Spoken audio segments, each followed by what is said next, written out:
তো আমার 3টে পার্সেল এসেছে কালকে, তোমাদেরকে এগুলো আনবক্সিং করে দেখাই পার্সেলের মধ্যে ঠিক কী আছে। কিছু জিনিস আমি অনেকদিন পর ঘর সাজানোর জন্য অর্ডার দিয়েছিলাম, আর সেগুলোই কিন্তু রয়েছে এর মধ্যে, আর সেটা তোমাদেরকেই দেখাচ্ছি। টাইট এই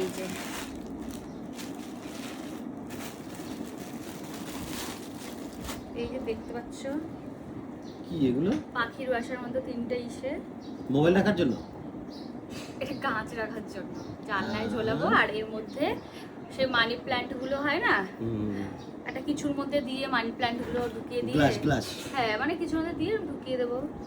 কিন্তু এইটা এত ছোট আমি ভাবিনি, এটা আমি ভেবেছিলাম, এটা ভিডিওতে দেখাচ্ছিল মানে ফটোতে দেখাচ্ছিল মানে এতটা বড়, ভেবেছিলাম যে টপ ঢুকে যাবে, কিন্তু এই যা দেখছি এর মধ্যে গ্লাস ঢুকবে। হ্যাঁ দেখো, বা এমনি কোথাও এমনিও কিন্তু রাখা যাবে, খারাপ লাগবে না দেখতে।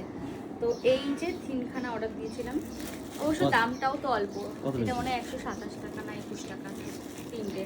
কি দেবে আর তোমাকে? আবার দড়ি দিয়ে বাঁধা, তাই না? এই দড়ি দেখে মনে পড়লো আমার জন্য কোল বালিশের দড়ি এনে তো, কোল বালিশে ঢোকানোর। এমএল কি তোর কিছু লাগবে? আমি সাজাবো, তোমাদের দেখাচ্ছি। এই তোর কিছু লাগবে? দেখাই, হ্যাঁ এটাই সেম বড়